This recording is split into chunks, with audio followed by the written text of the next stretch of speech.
Queridos, graça e paz, parte do nosso Senhor e Salvador Jesus o Cristo. Nós vamos começar o nosso culto, domingo de ressurreição, domingo de Páscoa, onde nós comemoramos o Jesus ressurreto, o Jesus que vivo está. Eu quero saudar você que começa a nos acompanhar por essa live. Passaremos juntos alguns minutos celebrando ao Senhor por intermédio de hinos, por intermédio de cânticos, por intermédio de um breve musical, pela palavra, falando, lembrando o que Jesus ele pregou, o que Jesus viveu, e um dos maiores acontecimentos que envolve a narrativa cristã. O cristianismo protestante, ele só pode oferecer vida eterna em Jesus, porque, como diz a palavra do Senhor em 1 Coríntios 15, versículo de número 13, por ele ter ressuscitado, não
pois é em nome de Jesus que nós oramos, crendo e agradecidos, e podemos todos dizer amém. Queridos, abra o seu cantor, de número 101.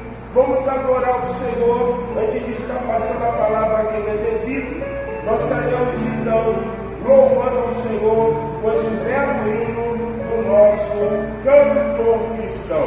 Ressurgiu, Cristo já ressuscitou, aleluia. Aleluia.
a esse culto nesta noite. Vamos ouvir. Boa noite, irmãos. Bom, antes de fazermos a leitura bíblica, que se encontra em Romanos 11, ou Romanos 8, de 11 a 14, eu gostaria de convidar os irmãos a estar presentes nas nossas programações durante essa semana. Na quarta-feira, o nosso seminário Passo de Fé. Na quinta-feira, haverá o culto na casa do irmão, da irmã Marinda. Eu esqueci o nome da rua, ela vai projetar aqui o endereço do bonitinho, na quinta-feira, às 19 horas. Aqui na porta da igreja, porque o culto começa às 19h30. Tá?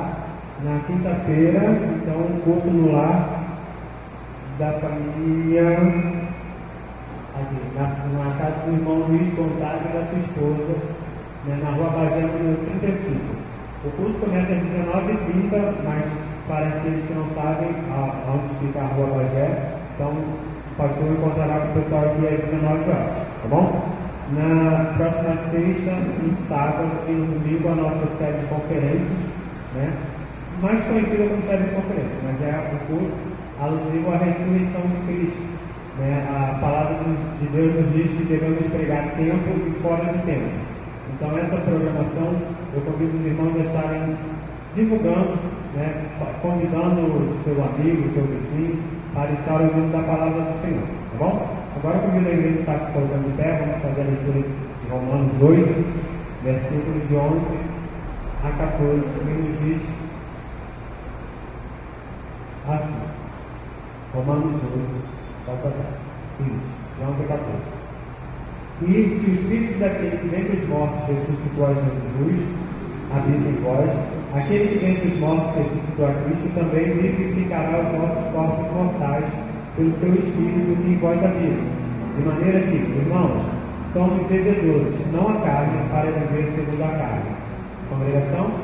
Porque se viveres segundo a carne, morrereis, mas se pelo Espírito mortificados as obras do corpo, vivereis. Porque todos que são guiados pelo Espírito de Deus, esses são filhos de Deus. Então, enquanto o pessoal do louvor está vindo aqui à frente, eu convido os irmãos a meditarem nesse último trecho, porque todos os que são guiados pelo Espírito de Deus, esses são os filhos de Deus. Esse texto é muito bonito, Romanos 8, porque fala do amor de Deus, né? Quem poderá nos separar do amor de Deus? Será que o presente, o passado, a altura, a profundidade, anjos, demônios, quem poderá nos separar do amor de Deus? Se Ele nem mesmo poupou o seu único filho para morrer por nós, que diremos, pois, se Deus é por nós, quem será contra nós? E é por isso que nós estamos aqui hoje, né, irmãos? Nós estamos aqui para relembrar a morte de Jesus, relembrar que Ele morreu por nós por amor, que Ele é o plano perfeito de Deus para nós. E é por isso que nós estamos aqui. Então vamos adorar Ele com todo o nosso coração, com toda a nossa mente, com toda a nossa alma, com toda a nossa força.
sentimentos, que não seja apenas emoção, mas que seja de fato uma adoração. Em espírito e em verdade, com o coração quebrantado a Ti, Senhor. Filhos de Davi, nós precisamos de milagres. Cada pessoa aqui, Senhor, tem algo que aflige, então, Senhor, olha para nós. Olha, Senhor, para nossa aflição, olha para nós, Senhor, para nossa luta. Mas nós sabemos que na cruz tudo está consumado, todas as dores, as mazelas, Deus, que nós tínhamos, foram, Senhor, pregadas na cruz com Cristo. E hoje somos mais que vencedores por aquele que nos amou. Então, Senhor, muito obrigada. Obrigada pelo sacrifício, Senhor. Em nome de Jesus, amém. Amém. A igreja pode se sentar.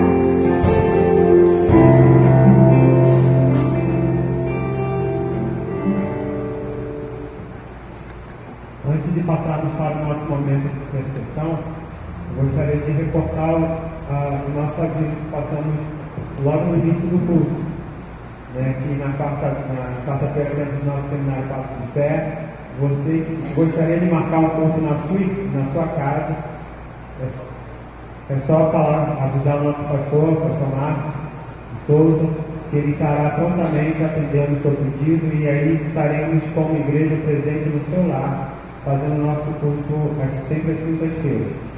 No próximo final de semana, sexta, sábado e domingo, também teremos uma programação. Então, desde a hora, divulgue, faça-se presente no trabalho do Senhor, porque nós temos muito ainda para fazer. Como diz a palavra do Senhor, né?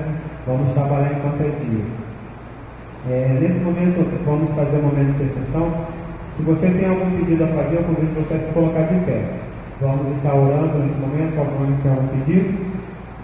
Não? Então, eu convido a irmã Sandra, ela vai estar vindo aqui à frente, vai estar orando nesse momento pela vida dos irmãos enfermos da nossa igreja, né? A irmã Isabel de Sá, a irmã Mariana Perini, né? A irmã Lúcia, que está aqui, mas está com problema de coluna, né? Como foi falado hoje pela manhã, né? E tantos outros que carecem das nossas orações. Oremos, meus irmãos. Senhor nosso Deus, glorioso Pai, ó Senhor, como alegram nossos corações esta noite, Senhor, por estarmos aqui na Tua casa, Senhor, dando honra e glorificando o único digno de todos de receber tudo isso, meu Pai. Senhor, obrigado por aquele sangue derramado. Senhor, obrigado porque Tu deste o Teu único Filho para morrer por nós. Senhor, obrigado porque mesmo quando falhamos, o Senhor é fiel. Muito obrigado, Deus querido, por tão grande amor que não se pode medir. Nós queremos te agradecer, Senhor, também, e te pedir que o Senhor continue abençoando as vidas desses irmãos que necessitam de cura física, meu Pai. Toca a vida de cada um, Senhor, de todos os que estão doentes, adoentados, assoberbados, sofridos. O Senhor sabe do que cada um necessita. E nós cremos que só o Senhor pode fazer aquilo que cada um necessita. Ensina-nos a amar uns aos outros, Senhor. Ensina-nos a ser fiéis na Tua palavra, meu Deus. E nos ensina, sobretudo, nos capacita, meu Pai, a falarmos aos perdidos, aqueles que ainda não conhecem a Tua santa palavra. Que nós possamos dizer a eles, para onde iremos, se só o Senhor tem a palavra de vida e vitória. Obrigado por tudo, Deus querido. Em nome de Jesus, e te pedindo perdão pelos meus milhões de pecados, eu te agradeço.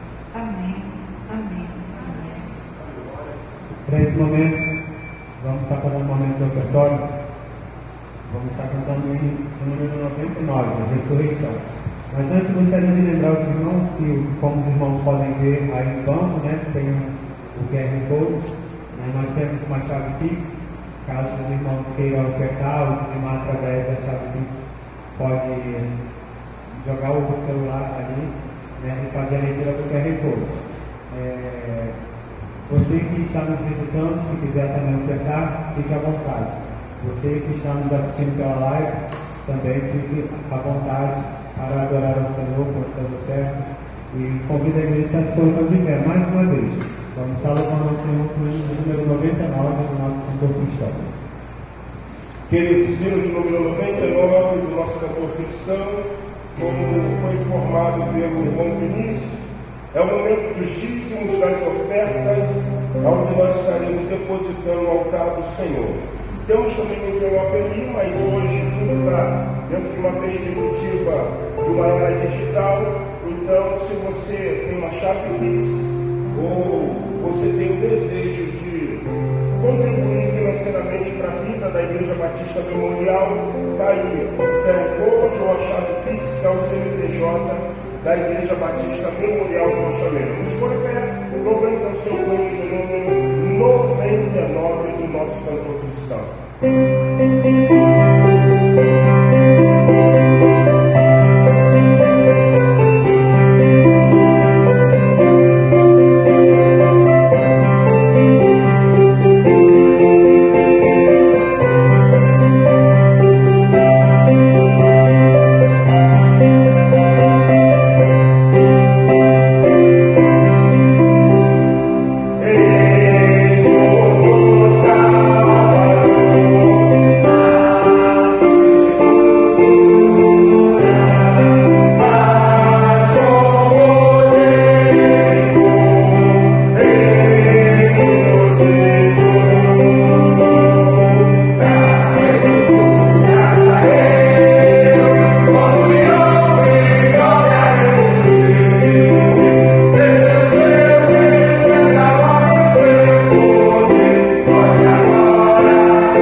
Convida a Isabela, ela vai estar orando nesse momento.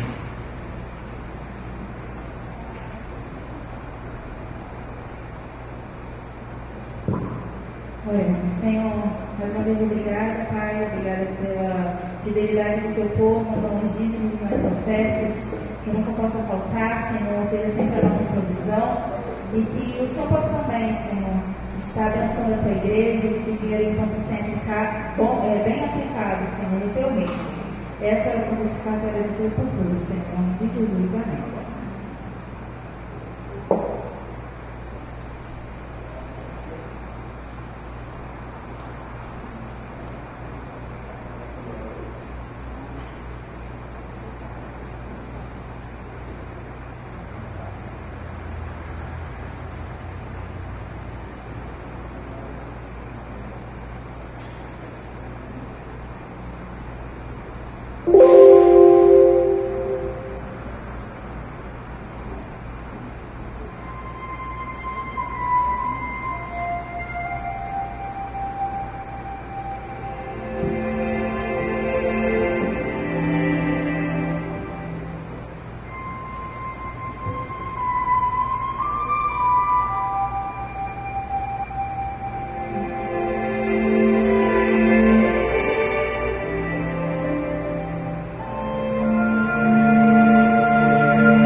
Foi por você que Deus enviou Jesus Cristo para ser um maravilhoso conselheiro, Deus forte, Pai da eternidade, Príncipe da paz, o nosso Emmanuel.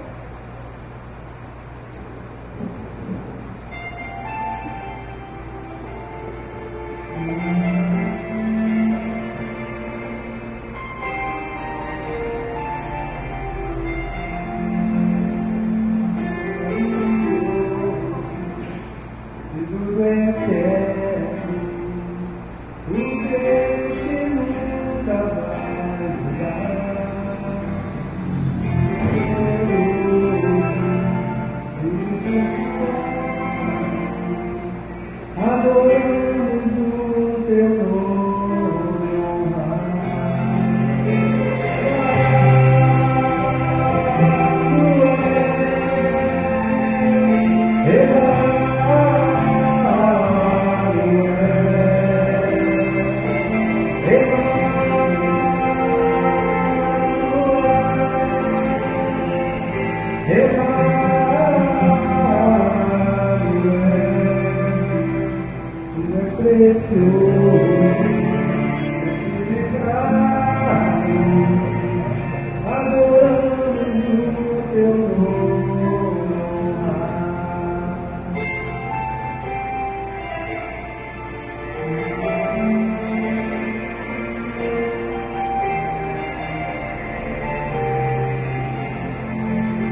Deus que nos cura, pra sempre vamos te adorar.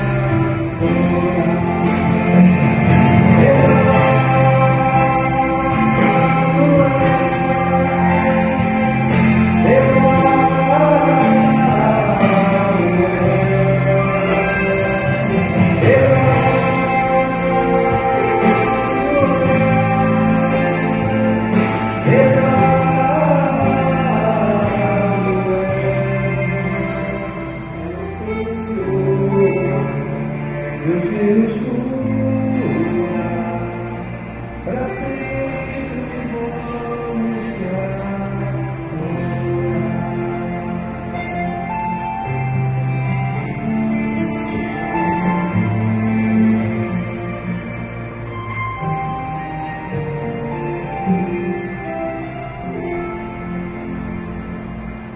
Se Deus, que é riquíssimo em misericórdia, pelo seu muito amor, com quem nos amou, estando nós ainda mortos em nossas ofensas, nos vivificou juntamente com Cristo, para a glória eterna.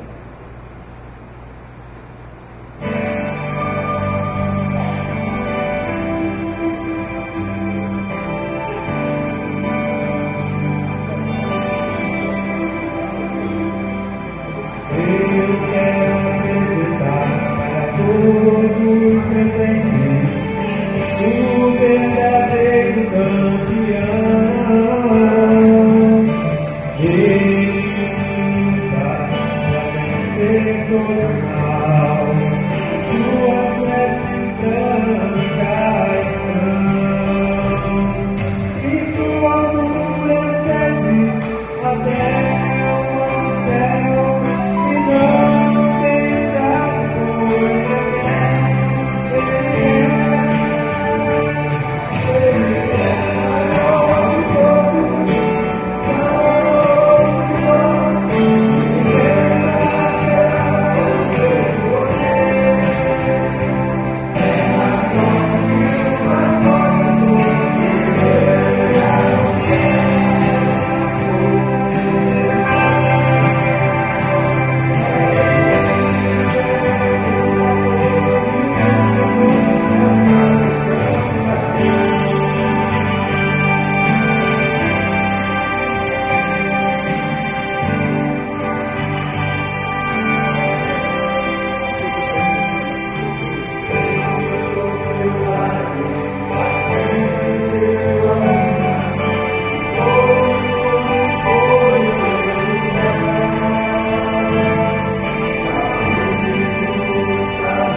pesada, madeiro, pesado, sol, tanque, curvado, casas, lojas, rostos, tristes, murmuradores, viajantes, mulheres, quebra, açoites, exaustão, ofegante, Simão, patético, Gólgota, caveira, Calvário, cruzes, execução, morte, noite, lágrimas, observadores, gemidos, feridas, inchado, poeira, marcado, sangue, pregos, pá, pá, pá, pá, pá.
Os planos de Deus são sempre os melhores.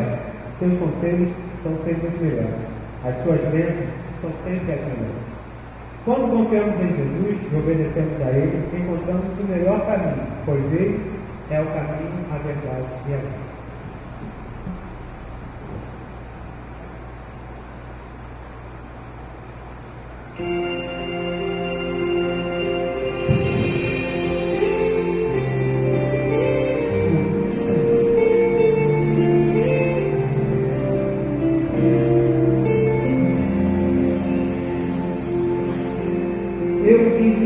perdido, sem ninguém, me sentia num abismo a caminhar, sem alguém pra me amar.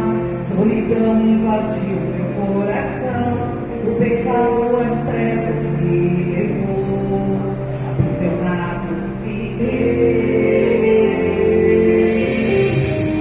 Para um dia de um Deus que podia minha vida transformar. Se nele eu confiar, logo eu entreguei meu coração, alcancei seu perdão e redenção. Hoje eu posso cantar. O meu Deus sempre tem o melhor. Aos seus filhos estende a sua mão, a quem me dá vida, como eu poderia imaginar. Essa imensa graça me alcançar, minha vida muda, eis um plano de redenção do Pai. Seu amor infalível conceder a todo que nele crê, que Jesus Cristo servo se tornou. Minha vida veio me pagar, somente por me amar.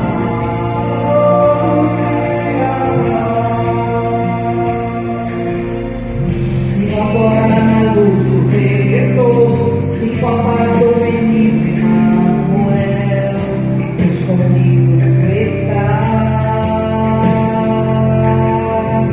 Vivo hoje feliz e com prazer, o domínio do pecado acabou, porque livre eu sou. O meu Deus sempre tem o melhor. Aos seus filhos estende a sua mão, a quem dá vida, como eu poderia imaginar. Essa imensa graça me alcançar, minha vida muda, eis o plano de redenção do Pai.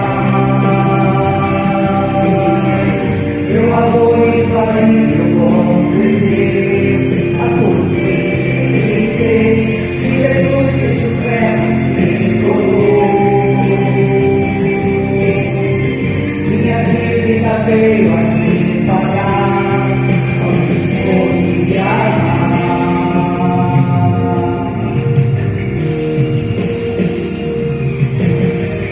Graças dou ao Senhor por sua provisão, estendeu sua mão e me ergueu do chão. O Deus a restaurou e deu-me a paz, deu esperança, a salvação. Meu Deus sempre tem o melhor. Aos seus filhos estende a sua mão, a quem dá vida, como eu poderia imaginar. Essa imensa graça me alcançar, minha vida muda, eis um plano de redenção do Pai. Seu amor infalível conceder a todo que nele crê, que Jesus Cristo servo se tornou. Minha dívida veio a me pagar, somente por me amar, somente por me amar.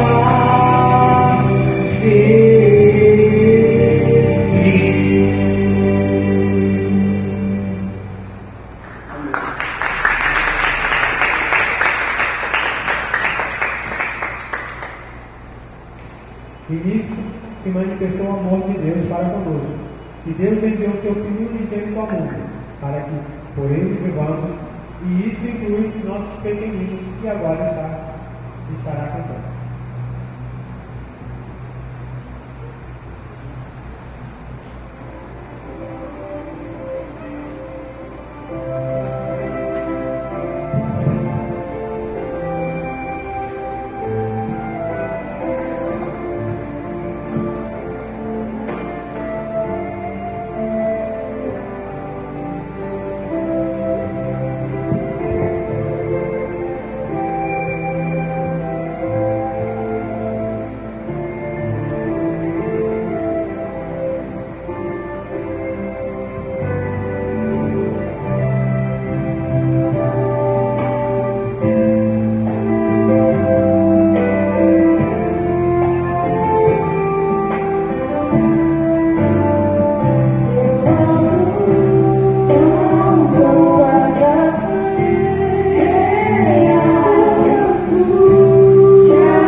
Cristo ama todos nossas bênçãos.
Felisberto, irmão Enio, irmão Natanael, irmã Isabela e essas belas crianças que abrilhantaram esse culto, esse belo musical que bendiz, glorifica e exalta o nome desse Deus que é digno de toda honra e de toda glória. Querido, nesses 20 minutos ainda que temos, eu gostaria de convidar vocês a estarem abrindo suas Bíblias no Evangelho de João, no capítulo de número 20.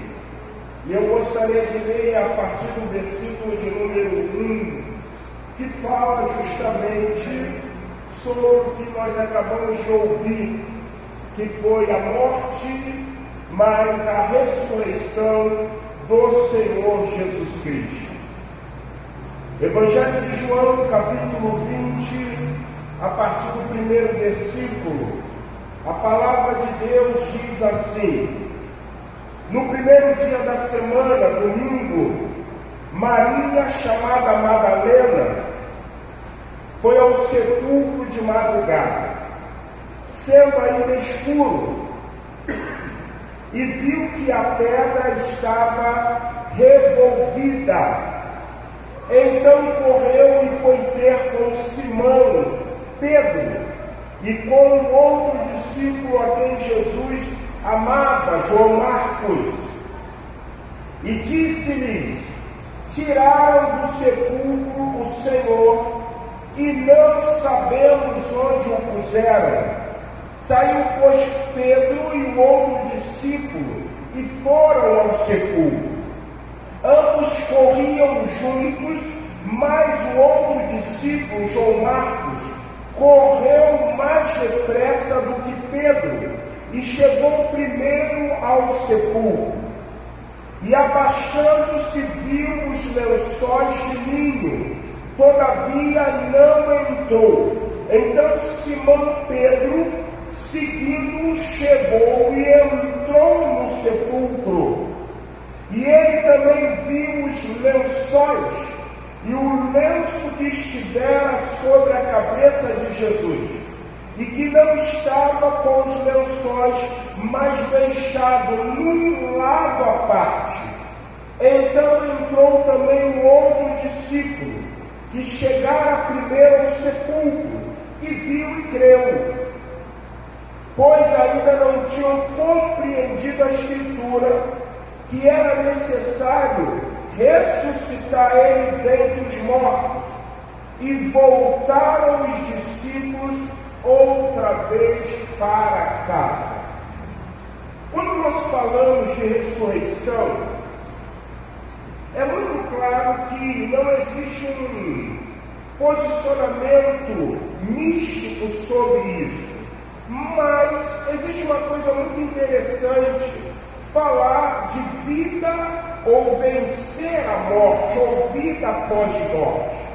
Quando você vai à cultura egípcia, você vai ver uma coisa muito latente, pois os grandes faraós, eles acreditavam que morreriam e depois voltariam, ao ponto que não é uma fábula, é algo extremamente real, comprovado. Isso mostra que quando o Egito foi invadido pelos bárbaros, o que os bárbaros fizeram nos grandes sarcófagos? Saquearam, porque os sarcófagos estavam cheios de quê? De riqueza. Os faraós acreditavam que morrendo, eles levariam consigo, ou melhor, morrendo, colocariam junto ao cadáver, ao corpo, as suas riquezas, mas eles o que? Ressuscitariam e voltariam. Eu acho interessante porque quando nós falamos de ressurreição e ponderamos ou pincelamos, em grosso modo, a perspectiva de vida após morte na concepção egípcia, não podemos deixar de falar de um brasileiro, que ele foi presidente da República e ele leva, tirando do estado da Guanabara, que era a antiga capital do Brasil, e levando para o centro centro do Brasil, onde é intitulado como Brasília, e o nome desse homem era Juscelino Kubitschek. Todo mundo sabe, quem estuda, quem lê um pouco, que jaz ali em Brasília, né, capital do Brasil, o sarcófago, o túmulo de JK. E JK ele tinha uma questão, porque ele achava ser a encarnação de um faraó. Existem momentos dentro do posicionamento solar, e isso é comprovado não por pastores, mas por estudiosos, que o Sol se posiciona de tal forma que leva a luz ao quê? Ao túmulo de JK. Se JK ele tinha essa visão de que ele podia ser uma encarnação, ou melhor, uma reencarnação de um faraó, podemos dizer que Juscelino Kubitschek, assim como os grandes faraós, ele achava que poderia driblar, ele poderia fazer com que ele pudesse tripudiar da morte. Em outras palavras, assim como os faraós, Juscelino Kubitschek achava que ele também poderia ressuscitar. Então, falar de ressurreição não envolve uma falácia. Falar de ressurreição envolve argumentos, posicionamentos extremamente reais. Já falei isso, mas gostaria de repetir. Certa ocasião ali na Glória, próximo ao Flamengo, na cidade do Rio de Janeiro, num projeto de evangelização da Junta de Ação Social da Convenção Batista Carioca, estava eu, exatamente meia-noite a 00:30, podemos dizer pela madrugada, fazendo ali com muitas igrejas batistas evangelização, abrangendo Glória, Lapa, Cinelândia, Uruguaiana, Arcos da Lapa e outros lugares. Porém, naquele dia, o meu grupo estava ali na Glória. E quando nós estávamos evangelizando, chegou perto de mim um muçulmano. Ele não deu nem boa noite, mas ele virou para mim, não dando-me a oportunidade de apresentar a ele Jesus. E ele diz assim: quero convidar você para o islamismo. Uma forma extremamente muito notória de todo islâmico. Gostaria de convidar você a conhecer o Islã. E quando ele falou isso, eu rapidamente vou retrucar com uma palavra, porém eu quero convidar você a conhecer Jesus o Nazareno.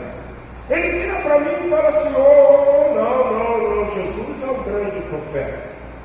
Jesus é um profeta. Mohammed ou Maomé é um grande profeta.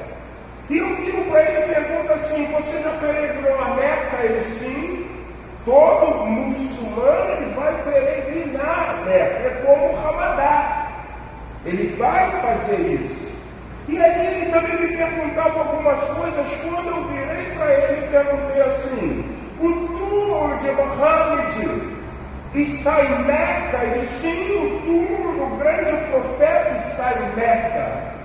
E eu falei o seguinte: a diferença de Mohammed para Yeshua é que o túmulo de Yeshua está em Jerusalém, mas lá escrito está: ele não jaz aqui, porque ele não foi embora. Falar de ressurreição não é trazer uma fábula, não é trazer um sofisma, mas falar de ressurreição é mostrar um posicionamento concreto de que Jesus, ele, o Filho de Deus, nascido de uma mulher chamada Maria, morto, crucificado, mas que ressuscitou ao terceiro dia. O cristianismo protestante, ele vai definir, ele vai ser diferente de algumas outras religiões, porque nós pregamos um Cristo, um Salvador que vive o quê? Está. Se você chegar com alguém que é adepto do confucionismo, você falar sobre o sábio Confúcio, ele morto está. Se você chegar para alguém de uma religião oriental, como por exemplo, do Oriente, posso assim dizer melhor, para que você entenda, e chegar para ele e falar de Crisma, falar com ele sobre o estado que seria de Nirvana, e perguntar sobre Crisma, ele está morto, ele não conseguiu vencer a morte. É como o primeiro exemplo que eu usei para você. Mohammed, o grande profeta, aquele que é venerado no Islã, ele encontra-se em Meca. Mas Jesus, o Filho de Deus, no túmulo que está, jaz uma lá escrita, ele não jaz aqui, porque ele o quê? Ressuscitou. Quando eu leio o texto de Mateus, João, capítulo de número 20, eu aprendo algumas coisas cruciais sobre a questão chamada ressurreição, ou a palavra grega chamada anastasis. Porque quando nós falamos de ressurreição, quando nós falamos de um Cristo vivo, o apóstolo Paulo traz a primeira coisa que para mim é essencial e extremamente importante. Abra sua Bíblia em 1 Coríntios, capítulo de número 15, e olha o que diz o versículo de número 13. 1 Coríntios 15, 13. E se não há o quê? Também Cristo não? Então, se Cristo não ressuscitou, o que diz o versículo 14? E se Cristo não ressuscitou, logo é vã a pregação, e também vã a nossa o quê? A nossa fé. Versículo 15. Assim somos também considerados como falsas o quê? Testemunhas de Deus, pois testificamos de Deus que ressuscitou a Cristo, a qual, porém, não ressuscitou, se na verdade os mortos não ressuscitam. A diferença de Jesus entre aqueles que morreram é que Jesus, sendo Filho de Deus, ele precisa ser a primícia da ressurreição. Existe uma coisa muito notória, clara. Algumas pessoas às vezes usam um adágio dito, e vocês já perceberam, não, a única coisa que o homem não pode escapar é da morte. Engana-se você. Porque devido, segundo o texto bíblico, você pode depois ler na sua casa, 1 Coríntios 15, diz o seguinte: os que morreram sem Jesus antes ter voltado, esses o quê? Ressuscitarão. E terão seus corpos o quê? Transformados. E os que não morreram? Os que morreram, mesmo não morrendo, terão seus corpos o quê? Transformados. Logo, nem todos morreremos. Se Jesus volta agora, sendo ele a primícia, sendo ele o Senhor da morte, sendo ele o Senhor, da vida, sendo ele o que dá vida, o céu se rasga, os mortos o quê? Ressuscitarão. E os que estão vivos terão seus corpos o quê? Transformados. Por isso que diz que o último inimigo a ser aniquilado vai ser o quê? A morte. Mas aí eu volto e falo sobre a ressurreição. A ressurreição mostra claramente que Deus mandou um filho para morrer na cruz do Calvário, e por intermédio da sua morte e ressurreição, ele pode agora gerar, ou ele pode dar a cada homem, a cada pessoa, o que é vida. Por isso o apóstolo Paulo diz: se Cristo não ressuscitou, a nossa pregação é vã. Nós estamos perdendo tempo. Mas Cristo sim ressuscitou, e nós somos testemunhas de que Deus mandou mandou um filho para morrer na cruz do Calvário, levando os nossos pecados, mas ao terceiro dia, ressuscitando. O Evangelho do Senhor Jesus, ele tem por finalidade mostrar algumas coisas. A primeira é que Deus mandou um filho para morrer pelos nossos pecados, ressuscitar, otorgando sobre nós o quê? Vida. Segunda coisa, logo, Jesus é o presente de Deus ao homem. Por que o homem é condenado?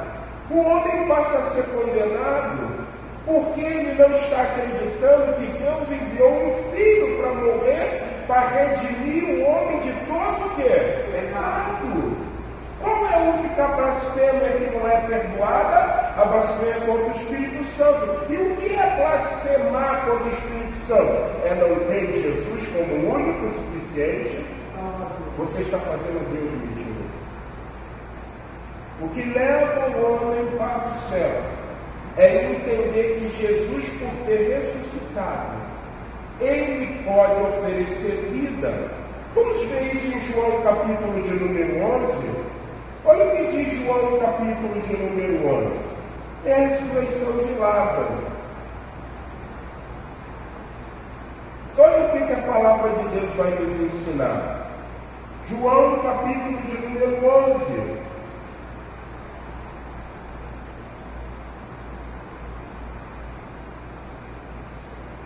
Olha o que diz a partir do versículo 17. Chegando Jesus, encontrou Lázaro já sepultado. Todo mundo sabe que Jesus levou para ir ver Lázaro 4 dias. Vamos entender por que Jesus leva 4 dias? Jesus é avisado que seu amigo Lázaro está doente. Jesus tinha estima, amor por Lázaro. Era um amigo, era literalmente alguém muito chegado, ao ponto que o próprio texto diz que ele chora quando ele sabe quando ele vai ver aonde colocaram Lázaro. E a própria versão do versículo 35 vão dizer assim: veja como ele o amava, porque diz o texto que Jesus o quê? Chorou. Jesus propositalmente se atrasa. E depois de 4 dias, Jesus vai a Betânia. Jesus chega no 4º dia, porque na cultura judaica se acreditava que durante 3 dias um homem ainda não estava morto. O Espírito pairava sobre ele. Se Jesus vai de imediato e ressuscita Lázaro no 3º dia, o que os incrédulos iriam dizer? Não ressuscitou nada. Nós bem sabemos que o Espírito ainda está pairando sobre quem? Sobre o homem. Então Jesus chega, encontrou Lázaro já sepultado havia 4 dias. Ora, Betânia estava a cerca de 15 estádios perto de Jerusalém. E muitos dentre os judeus tinham vindo ter com Marta e Maria para as consolar a respeito do seu irmão. Marta, quando soube que vinha Jesus, saiu ao encontro. Olha o que Marta vai dizer. Maria vai dizer: Marta, porém, ficou sentada em casa. Disse, pois, Marta a Jesus: Senhor, se estiveras aqui, não teria morrido quem? Meu irmão.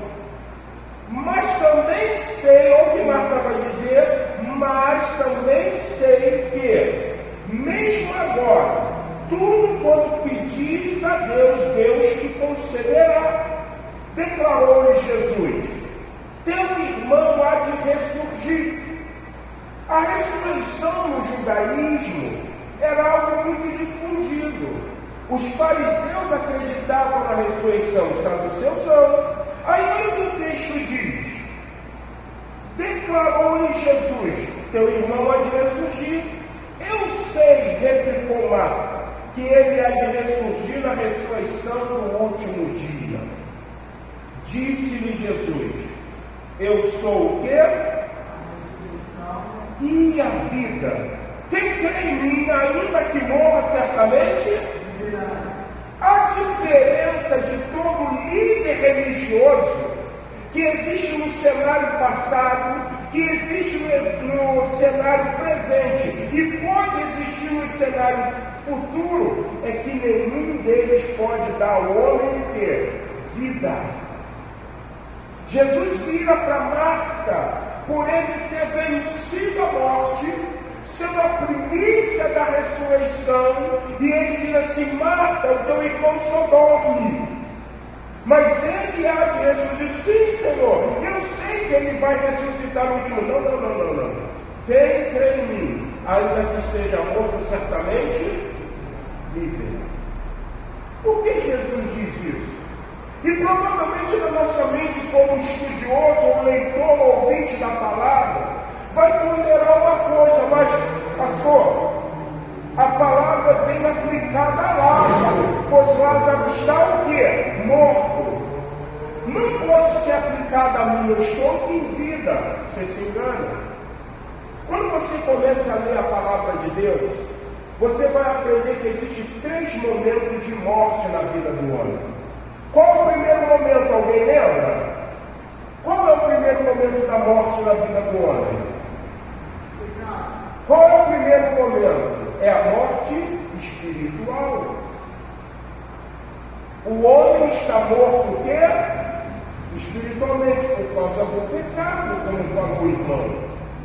Vocês lembram lá? Comei de toda a árvore que está no jardim, mas da árvore da ciência do bem e do mal, nela você não deve nem tocar, porque quando tocar, certamente o quê? Quando Adão e Eva comem do fruto, o que entra no mundo trazendo enfermidade, trazendo morte? É o pecado. O pecado mostra que o homem está morto o quê? Espiritualmente. Segundo momento da morte do homem, alguém lembra? Claro, é a morte física. O salário do pecado é o quê? Mas o dom gratuito de Deus é a vida eterna em quem? Em Jesus Cristo. E qual é o terceiro momento da morte do homem? É a morte eterna. O primeiro momento, a morte espiritual, pode ser revertido? Isso sim, basta crer em Jesus como único e suficiente Salvador, porque Ele é o quê? A vida. O segundo momento, nem todos morreremos, mas o terceiro é irreversível. Porque quem não teve o seu nome escrito no livro da vida, esse foi lançado aonde? No lago de fogo. Aonde foi lançado? O anticristo, a besta, o falso profeta, os diabos, seus anjos e também quem? A morte. Marta está dizendo, e agora nós podemos entender a fala dela e a explicação de Jesus é que o homem, ele pode estar morto espiritualmente, então ele precisa crer em Jesus. O homem vai morrer sim fisicamente, e ele precisa morrer com Jesus no seu coração, para que quando Jesus voltar, abrir-se os livrões, ele pode ter vida e vida o quê? Eterna. Confúcio não traz isso. Siddhartha Gautama não traz isso. Lao Tse não traz isso. Nenhum grande líder traz isso. O único que pode trazer vida é aquele que morreu, mas ao terceiro dia ressuscitou. Quando eu volto ao texto de João, eu entendo uma coisa muito notória. Eu gosto de Jesus e eu gosto da ação de Deus, porque Deus tem uma coisa que é muito extraordinária, muito linda. Ele se manifesta de acordo com os tempos. Quando Jesus chega no cenário, nós temos uma cultura que não é completamente helenística, mas existe uma helenização por parte de um contexto greco-romano. Quem é o grande poder da época? É a Síria? Não. É a Babilônia? Não. É os assírios? Não. Quem é o grande poder? Roma. Roma é o grande poder. E é o momento de Roma como o quê? República? Não. É o momento de Roma como Senado? Não. É o momento de Roma como o quê? Império. Roma seria como nós podemos dizer hoje. Se nós formos falar de uma língua, qual é a língua que predomina no mundo? É o inglês, não é isso? Inglês. O grego predominava. A cultura greco-romana mandava. A filosofia estava extremamente avançando. E o que tinha? A personificação dos grandes imperadores. Os grandes Césares, os grandes Neros e assim sucessivamente. E o que acontecia? Pode-se dizer, quando você estuda a eclesiologia, ou melhor, quando você estuda um pouco do Império Romano, dentro de uma perspectiva religiosa, é que você tinha Roma como sendo a grande potência. Em outras palavras, quando Jesus vem, nós temos praticamente uma só língua, nós temos praticamente um só governo, nós temos praticamente somente um povo governando. E aí o que acontece? Vem Jesus. Israel está sob domínio romano. Os romanos fizeram uma coisa que foi extremamente difundida por um macedônio chamado Alexandre o Grande. O que Alexandre fazia? Alexandre ele conquistava os povos, mas ele deixava os povos extremamente à vontade.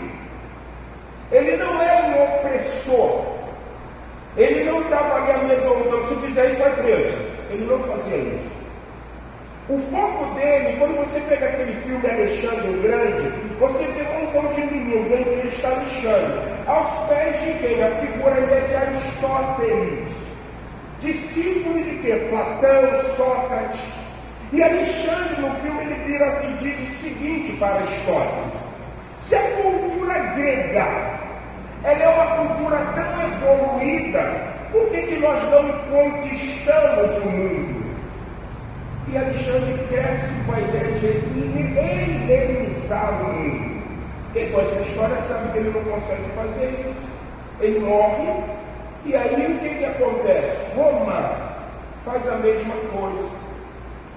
Eles prenderam Israel, tomaram, tanto é que você fala da Judéia, você vai lembrar logo de quem? Herodes, vão lembrar de Pôncio Pilatos, que governavam partes que eram territórios de Israel. Mas eles tinham sinagogas, eles edificaram o segundo templo, eles comemoravam Pessah, eles faziam tudo, era tudo completamente terrível, porém eles estavam cativos. O que eles tinham que pagar aos imperadores mesmo? Alguém lembra? Tributos, impostos. E aí o que acontece? Roma deixou Israel à vontade. Tanto que quando Jesus é crucificado, ele não morre dentro de Jerusalém, todo mundo sabe que ele morre de fora. Por que Jesus é crucificado? Porque os judeus disseram ali, ao contexto do governo romano, que ele estava sendo alguém que estaria ali contra sempre. Sabe uma coisa que eu acho linda em Jesus? Isso a gente precisa aprender. A igreja ela não tem nunca que defender nem A nem B no campo político. Nunca, ninguém. Jesus em nenhum momento ele foi político, ele foi apolítico. Você não vê nenhum momento ele falando César, você não vê nenhum texto porque Jesus chegou e ele falou, ele defendeu. Chegaram para Jesus e perguntaram assim: os seus discípulos não pagam o imposto não? Aí ele fala o seguinte para Pedro: Pedro, vai, pega um peixe e tira lá a moeda e paga.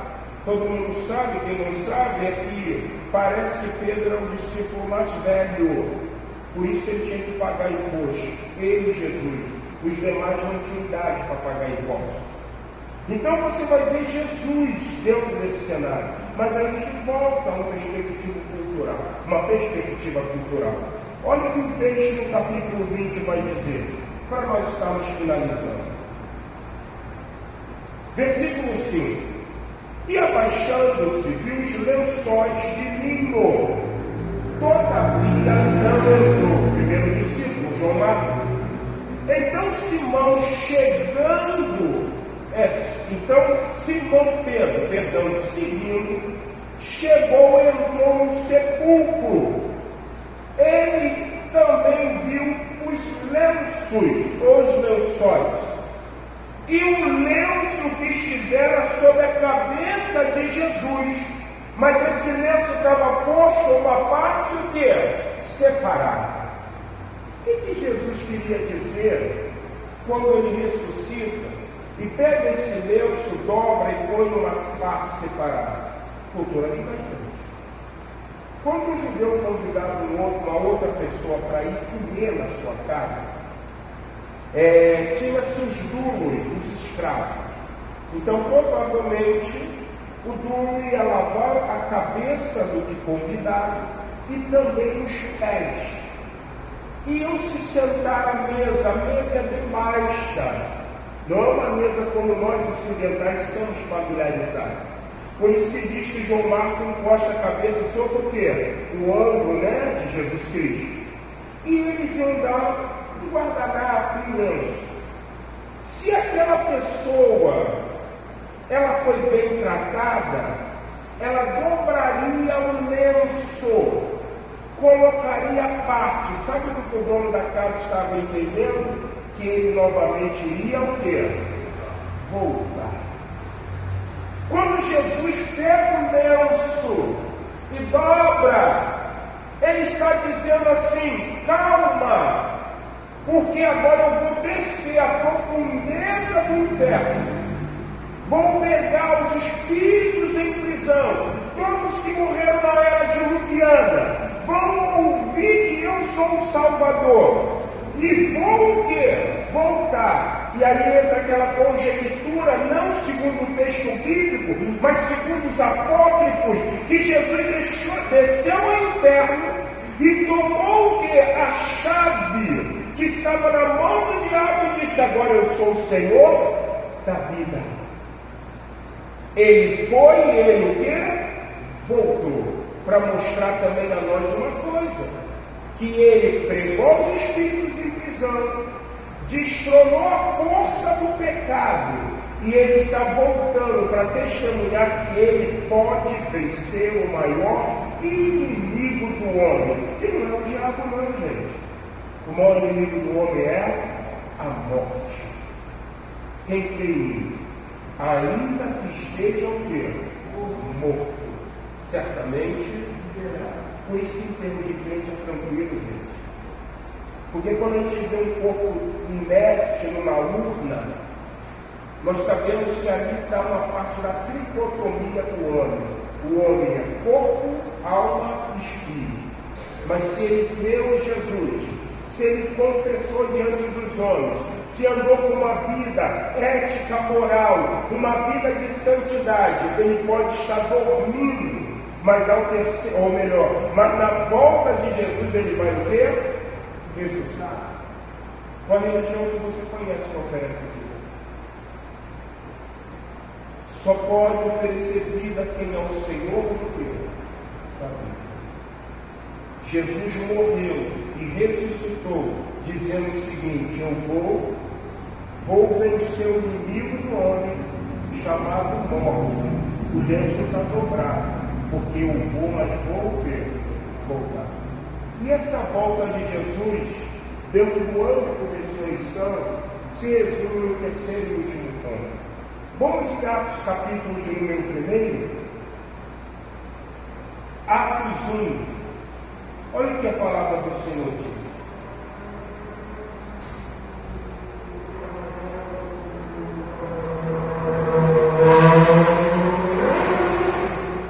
Atos capítulo 1, versículo 6 diz: estamos terminando, irmãos. Então os que estavam reunidos lhe perguntaram: Senhor, será este o tempo em que restaurará o reino a Israel? Respondeu-lhe: não compete conhecer tempo ou época que o Pai preservou pela sua exclusiva autoridade. Mas recebereis poder ao descer sobre vós o Espírito Santo, e sereis minhas testemunhas, tanto em Jerusalém, em toda a Judéia, Samaria e aos confins da terra. Dita essas palavras, foi Jesus elevado às alturas, à vista deles, e uma nuvem encobriu os seus olhos. E estando eles com os olhos fitos ao céu, ou erguidos ao céu, enquanto Jesus subia, eis que dois varões, personificações angelicais, vestidos de branco, se puseram ao lado deles e lhe disseram: varões galileus, por que está olhando para as alturas? O que diz a parte final? Esse Jesus, que dentre vós foi assunto ao céu, virá do mesmo modo como viste o quê? Terceiro ponto, o lenço dobrado mostra que Jesus desce ao lugar dos mortos e ali prega, e ali se torna Senhor da vida. Mas o lenço dobrado também mostra que, da mesma forma como ele foi elevado às alturas pela sua morte e ressurreição, ele também vai ter voltar. Gente, a volta de Jesus é iminente. A volta de Jesus não é história de Curupira. A volta de Jesus não é lenda urbana. A volta de Jesus não é história da culpa de Monteiro Lobato. A história de Jesus é real.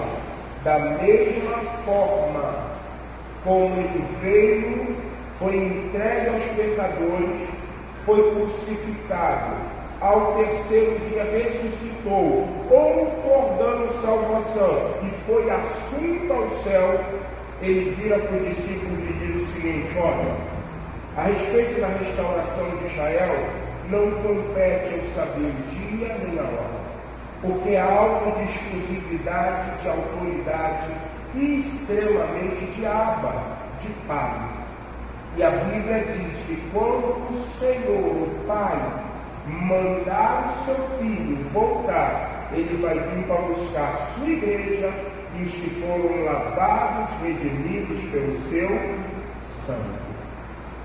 Você está preparado para ter um encontro com o Senhor Jesus? Se você morrer hoje, para onde você vai? A Bíblia diz, finalizando, que quando Jesus estava pendurado no patíbulo, da cruz do Calvário, tinha dois salteadores, um escarnecendo, e o outro virou-se e falou assim: nós merecemos estar aqui. Nós somos homens fora da lei, somos revolucionários, somos ladrões.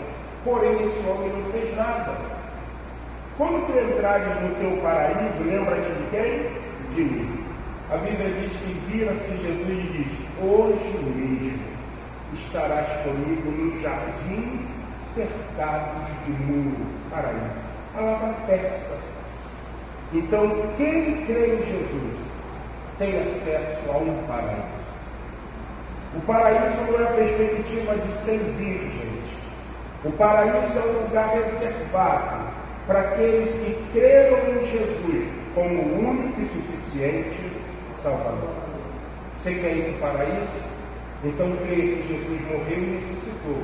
E Ele pode te oferecer o quê? Vida. E vida eterna. Eu quero convidar você a se colocar de pé. Nós vamos terminar esse culto. Mas eu não posso terminar esse culto sem orar, sem fazer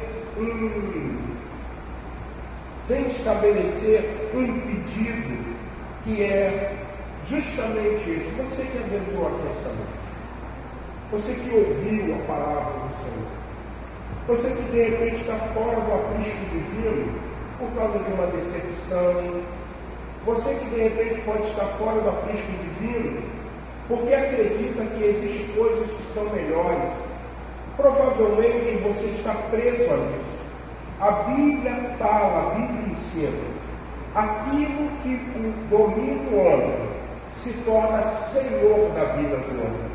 E a maior coisa que aprisiona o homem é o pecado. Por isso que a Bíblia diz que outrora éramos escravos de quem? Do pecado. Mas se manifestou Jesus Cristo, Filho de Deus, para te lavar, para te redimir. Eu quero convidar você, nessa noite, você está ouvindo esse sermão, a entregar, procurar uma igreja e entregar a sua vida a Jesus. A você que entrou aqui, eu não posso deixar de perguntar, a igreja está orando por você. Alguém aqui nessa noite que entendeu a palavra do Senhor, que crê que Jesus é a ressurreição, é quem pode dar vida, é o que pode salvar. Você que está aqui tem o desejo de ter o teu nome escrito no livro da vida. E eu termino fazendo a seguinte pergunta: alguém aqui nessa noite que gostaria de entregar a sua vida ao Senhor Jesus? Basta somente você erguer uma de suas mãos. É um momento difícil. Um dia eu estive aí com 17 anos, no auge de uma idade, aonde você está descobrindo coisas, aonde você pode viver o que o mundo tem a oferecer, mas entendi que precisava entregar a minha vida ao Senhor Jesus. Alguém desviado da presença do Senhor nessa noite, que gostaria de voltar ao aprisco. Você que é a ovelha do aprisco divino, que está fora, tem esse desejo dessa noite de ter um encontro, de voltar a ter um encontro com o Senhor Jesus. Alguém, se hoje ouvires a voz do Espírito Santo, não endureçais os vossos corações. Jesus quer te salvar. Jesus quer que você tenha uma compreensão de que Ele morreu na cruz do Calvário para perdoar os seus pecados. Se não há, que Deus poderosamente em Jesus esteja abençoando a vida de cada irmão, a você que teve a oportunidade de ouvir a palavra de Deus nessa noite. Quero lembrar os irmãos que quinta-feira nós teremos um culto de ação de graças de 40 anos do Gonzaga, irmão da Arinda, e da Eva, sua esposa. Nós estaremos nos encontrando aqui às 19 horas. Vamos estar em uma casa que se abre para ouvir as boas novas do Senhor Jesus. Eu gostaria de contar com a presença dos irmãos. E na sexta-feira, dia 5, 6 e 7, nós estaremos em culto. O tema é ressurreição. Vivo Ele está. Não é porque vivo está não. Ressurreição. Vivo Ele está. Não deixe de orar por aquela pessoa. Por te amar, eu me preocupo com você. Então, sexta, 19h30, nós estaremos aqui. Sábado também e no domingo. O que eu gostaria de pedir a você? Eu gostaria que você exercitasse algo que parece que você deixou de exercitar. Qual foi a última vez que você convidou uma pessoa para estar na tua comunidade de fé? Convide. Pastor, eu vou convidar meu irmão, minha irmã, meu pai, minha mãe. Convide. As pessoas só ouvirão as boas novas do Senhor Jesus se elas estiverem no culto. Então vamos convidar sexta, sábado e domingo. E no domingo à noite, o irmão Christian e o irmão Gabriel estarão se batizando. Então à noite, primeiro domingo, ceia do Senhor, primeira ceia do Gabrielzinho, primeira ceia do Christian, e nós estaremos também celebrando a ressurreição, porque vivo Ele está. Então vamos bem dizer e exaltar o nome do Senhor. Vamos orar? Senhor Deus Pai, obrigado por esse culto, obrigado pela presença dos teus servos. Pedimos no nome de Jesus que o Senhor nos leve sobre a tua graça e sobre a tua poderosa paz. Que a graça do nosso Senhor e Salvador Jesus Cristo, o amor de Deus, o nosso Pai, a comunhão e a consolação do Espírito Santo, seja sobre a vida da Igreja Batista Memorial de Rocha Miranda, do seu Israel espalhado por esta terra, desde agora e para todo sempre, a Igreja Unida diz. Querido, Deus abençoe a sua vida, você que nos acompanhou, você pode se assentar e com uma oração silenciosa estamos encerrando o nosso culto. Deus a todos abençoe, amém?